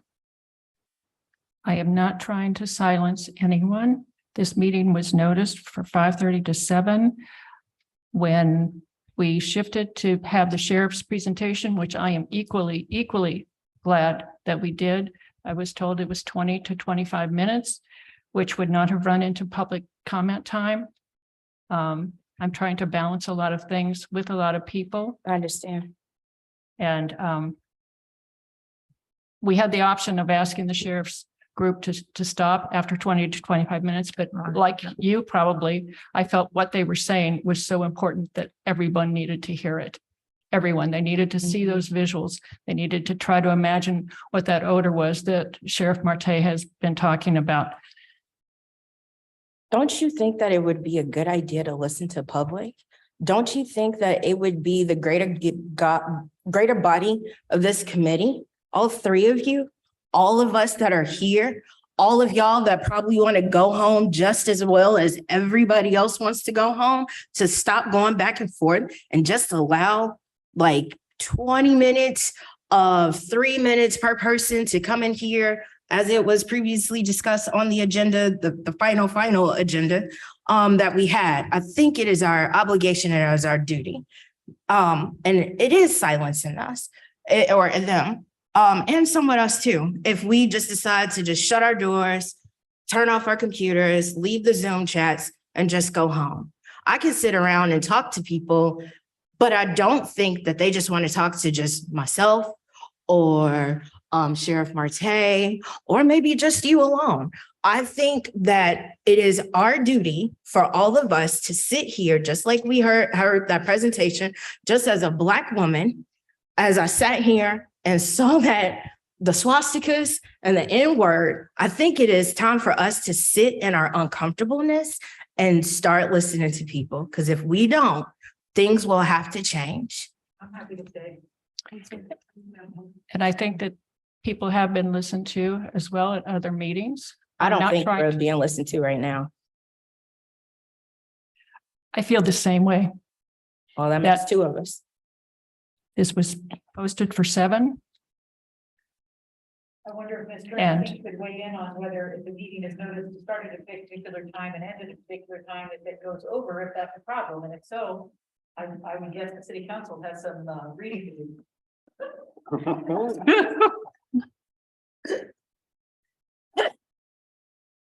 Happy to scoot aside and give this seat for the first person for We public wasted comment. like 7 minutes of our time, which could have went to 2 or 3 people already. No, let's just stop at 7:30. We have to. Okay, we will We have to extend meet. this till 7:30. We also have a lot to prepare for. Is there, if someone comes up, would you please state your name and whether or not you are a resident of Monroe County? I'll note also a couple people on Zoom have their hands up, just so we make sure not to miss them too. I appreciate that, Judge Fawcett. Time limit of 3 minutes. My name is Seth Muchler. I am a resident of the county. I want to start by thanking the presenters for sharing today. It's an incredible lot to take in, and I will need some time to process that. So I won't be commenting on your presentation today, but please know that I will be thinking of it a lot, and I will be commenting later, but I want to thank you for doing what you can to make the conditions better. I have become struggled in this issue because I feel strongly that incarceration is not the answer to our community's problems, and I want to see a radical shift towards treatment, compassion, empathy, and understanding that systemic issues and generational trauma creates cycles of incarceration that are harmful to the individual and the community. In short, I believe in care, not cages. I believe that many of the members of this advisory committee share my viewpoints, and although we may differ on some of the specific details and paths towards that, I truly believe some of you and I share the same end goal. I don't see that goal being worked towards, though, and not for the lack of effort of county council members, judges, and their colleagues, but because, to put it bluntly, because of the county commissioners. And it is so disheartening to see the conversation shift from how to affect real change in our community to Commissioner Jones getting defensive yet again and Commissioner Thomas talking about staying in our lanes. I hope you see my conflict here. I want to talk about the real issues, but I feel like I can't stay silent. I want to talk less about the not cages half, and I want to focus on the goals of investing in care in our community, but I felt forced to have all of my energy go towards just trying to stop this metaphorical train from derailing. In my opinion, the commissioners have made it apparent that they are set on hindering process towards the aforementioned shared goals. Instead, they for some reason have developed a tunnel vision on building a new jail way outside of town, despite the recommendations of the reports commissioned by the county, despite community input, and despite this very advisory body asking them to slow down and reconsider. So what do? To start, I am calling for the removal of Commissioner Jones as chair of this committee, and that position be given to a member other than a county commissioner. It is clear to me that different leadership is required. The health department and judges' voices, as we know, the county commissioners are planning on Wednesday to ratify an amendment to Monroe County Code Chapter 457, which outlines the membership of this committee and are removing the representative from the health department as well as 2 judges. The health department and judges' voices are crucial, but I fear you only see them as dissenting voices to Commissioner Jones and Thomas's runaway train. I see this as a squashing of democratic discourse and am simply offended. As such, I am calling for the amendment to Chapter 457 to not be ratified as written. These actions most likely won't solve all the problems this committee is having, but my hope is that with some changes around here, and I say we because I see the public having a seat at this table as well. With some changes around here, we can stop fighting and start to make some changes out there. Thank you. Thank you. Could we have one of the people that is coming in on Zoom next? We'll alternate. TSD. Mr. Duggar has his hands up. Okay. Can you hear me? Yes. Hey, my name is Kyle Duggar. I'm a Monroe County resident. I've been a deputy public defender for the last 7 years, but I'm not speaking in that capacity. I'm just speaking as a citizen of Monroe County. I felt compelled to make public comment tonight. I had written something that I wanted to read for the committee. I'm throwing that totally out because most of it was, I wanted to applaud the sheriff for his basically trying to bring to the committee the immediacy of the problem that exists in the jail right now. And I don't think we could have done a better job than with that presentation. It's kind of bittersweet for me, though. It is a profound vindication to have law enforcement or the custodians of the jail acknowledge the horrific conditions that are there, because those are things that have been obfuscated. And I know they're not allowed to say it, but I'll say it. The jail has obviously been horrifically mismanaged for years, if not decades. And now he is trying to come in and clean up this mess. Every single one of my clients' complaints that have come to me has been corroborated. I was going to tell you that there are people who are booked in and not given bed or water for days, or put in a room with a toilet that won't flush that has feces in it and have to live in there with the smell, or to have feces and urine and vomit spread on the walls. All of those things are true and have been happening for a long time. And while everyone fantasizes about this fictional 5-year jail that may exist somewhere out in the county, which is a bad idea, these things are still happening. And I appreciate so much that they brought that to the committee. There are other immediate things that we can do, though. There are, apart from the restoration efforts that he's undertaking, the cleaning efforts, just providing, we can mandate that people have to be given, basic toiletries and necessities when they come into our jail, that you get soap, that you get a toothbrush when you come in, because those things aren't a given. It is brought to my attention there are still some things that I honestly don't know if, the sheriff's had the opportunity to even review them. People are charged from their commissary accounts to be seen by the nurse in jail. So if you report a medical problem, You have to make the choice whether or not you want to have 5 minutes. You can talk to your family member or your loved ones on the jail call, or you can be seen by the nurse. And if you don't have money on your books and you get seen by the nurse, you get a debit. And if a family member comes and puts money on your account, then it gets taken. So you can't even make your calls anymore after that. These are simple things that we could do right now that don't require a new building to make the jail more humane, more habitable. And if you, if you treat people like animals, if you treat people horribly, then that's how I would act if I was treated that way. Thanks. Thank you, Mr. Duggar. Who's next here in the room?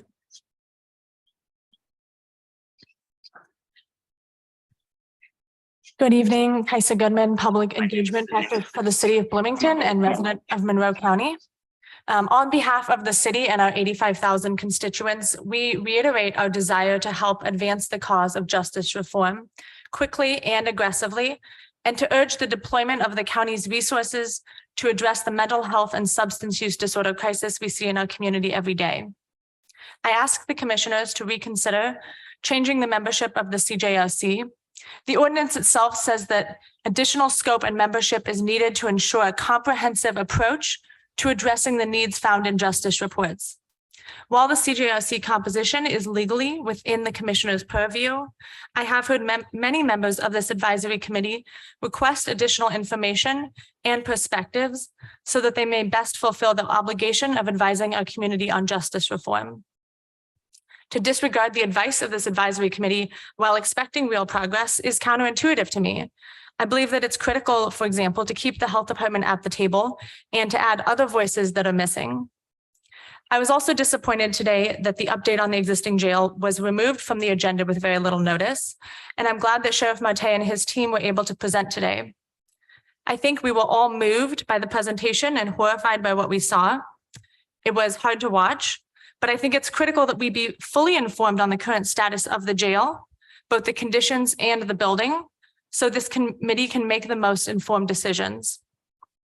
And I thank the team at the jail, led by Sheriff Marte, for their sobering presentation today and the work that went into it. I'll close by quoting the mayor's recent comments in the Herald Times. This public dialogue should be about much more than a jail. We need community justice reform in our community and our larger society. We incarcerate more people than virtually any country on the planet, often in terrible conditions. As a community, we have an opportunity to do something that raises our quality of justice. Including the whole community in that effort is smart, and lowering the need for incarceration, one person at a time, one program at a time, can improve families and our community immeasurably. Thank you so much for your time. Thank you. Is there another person on Zoom? I don't have a screen in front of me. Okay, next.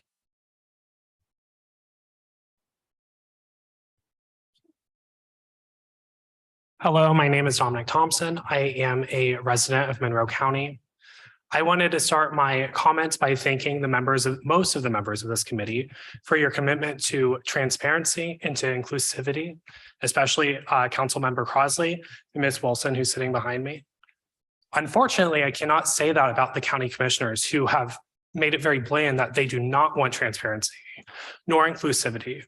Not only have you ignored this committee that is supposed to be advising you on this matter about including more voices from the city, which makes up most of the county, you also are looking to move this committee to a time that most people cannot come and make public comment, especially given the backlash that you have all faced, given your role in this committee. I also wanted to address Sheriff Marte's presentation, which has left me very shaken by how inhumane the conditions are with our county jail currently. I don't know how as county commissioners you can refuse to work with the sheriff to create a better, more humane jail while we wait for a new jail to be created. I don't know how you can refuse to do that and still not see yourselves as part of the problem.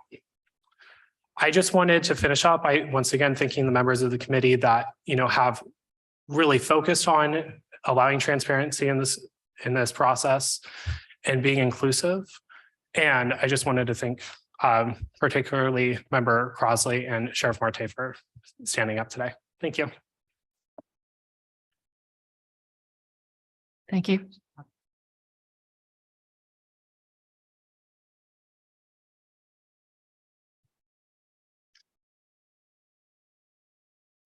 Good evening. I'm here to read remarks from Chair Monroe County Democratic Party Chair David Henry because he had to leave for a class due to the change in time. I'm not going to introduce myself as David, so we're just going to skip that part. Much has been made over a metaphor these past few weeks about the role of government officials in our shared work for restorative justice, that you all are operating within lanes. I'd like to add some insight to that cliche. The lanes that you all you all share sit on a highway provided by the voters in our community. And the on-ramp to that highway to be a decision maker was provided by the Democratic Party as our nominee, which I believe everyone around this table belongs to. I know it's customary for office holders who run as our nominee and win an election, then to take the oath that they serve the whole community, not just the Democratic one. I agree with this sentiment in principle, but in practice, voters picked a platform too, a vision they believe we all shared. That platform includes a vision for 21st century criminal justice reform. So on behalf of the over 20,000 Monroe County Democratic voters in our community, I'd like to offer to the record a summary of our Democratic Party platform. In short, our party now stands for an overhaul of the criminal justice system from top to bottom, an end to police brutality, an end to structural and systemic racism in our criminal justice system and our society, a stop to incarcerated kids and developing community-based alternatives to prison and detention and community centers for our youth, and implement and training and education for judges, corrections officers, prosecutors, public defenders, and police officers to ensure transgender and gender nonconforming people receive equitable treatment. A brief that no one should be in prison solely because they use drugs. A return to community policing approaches with social workers and mental health and substance use counselors. The elimination of cash bail. No one should be in prison merely for failing to pay fines or fees. I could go on, but I don't have enough time. That is our party in 2023. That is the expectation. We are a party that believes in redemption and a pathway to a new life with the balance of justice restored. And I believe that vision is shared by many at this table. Critically, we cannot simply deliver that vision where the lifelines for altering sentencing for nonviolent offenses to behavioral and public health interventions for public transportation, for access to families. I know I'm out of time. There's more, and I will have David send the rest to you for that. But I wanted to remind you all at this table what your platform is. Thank you. Next.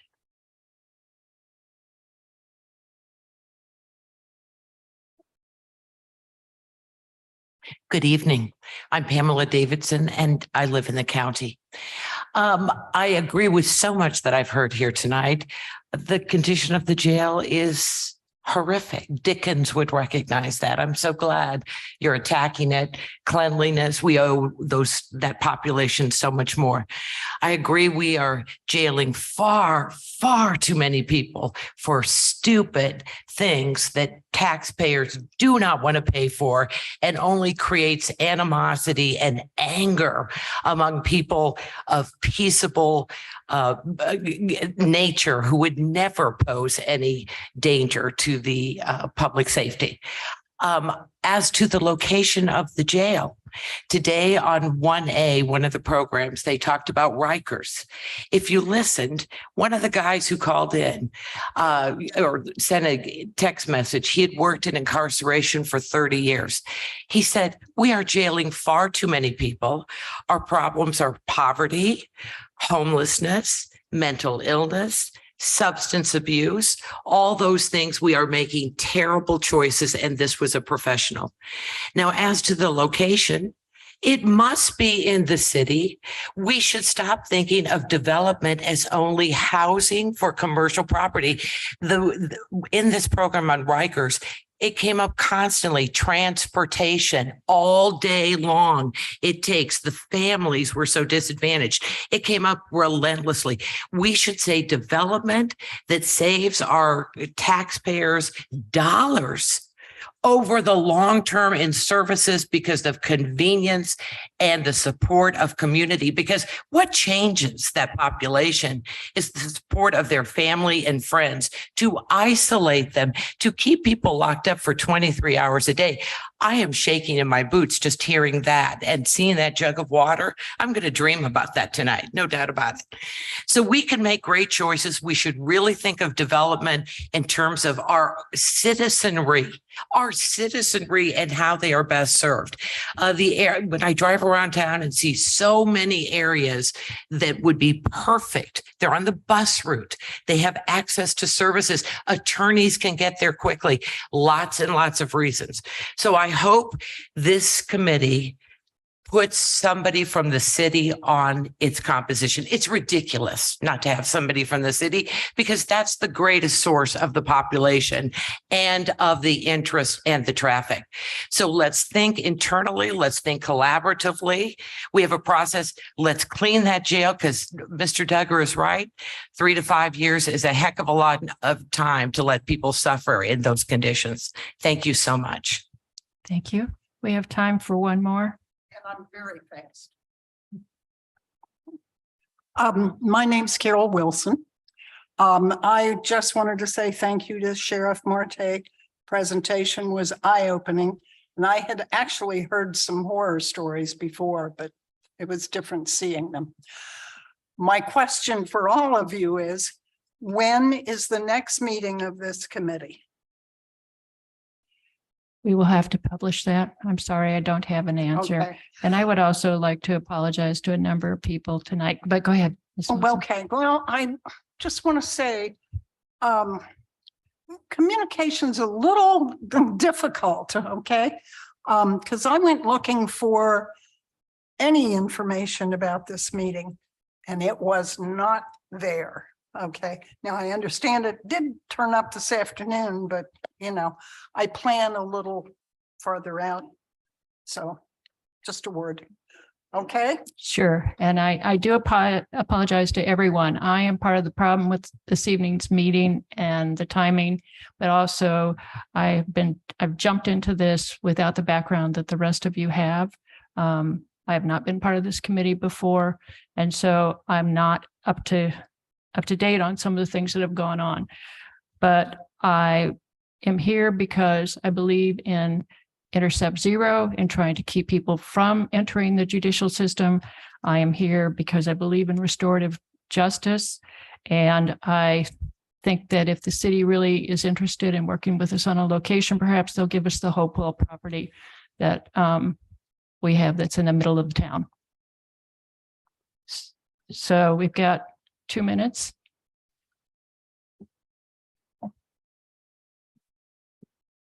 Thank you. I appreciate the difficult task that you all have ahead of you and the responsibility of the commissioners, council, in making the final decisions on this. And I very much appreciate all of the perspectives around the table. I note that there are some important perspectives missing. But right now, I just want to ask the commissioners to please share your roadmap. You obviously have an idea of what subgroups you have in mind, when certain people will be consulted, when certain decisions will be made. Please share that with the community, because community justice affects all of us, and especially those of us who have been elected to represent the residents of Bloomington and Monroe County. And at this point, I don't know what your plan is. I'm very frustrated that there hasn't been more transparency. And of course, being a representative of the city, I'm sorry, my name is Isabel Piedmont Smith. I'm a city council representative in Bloomington. And as such, I also share the frustration that nobody from the city is on the commission. So I feel like there's a lot of unknowns, and that's what is causing a lot of frustration. So please, as one elected representative to 3 others, clarify what is your roadmap? When are people going to be consulted? How can they have true input into this process? Thank you. Thank you. Thank you all. Thank you all for being here, for paying attention tonight, and I will try to iron out all the problems I have caused. Thank you all. Meeting adjourned.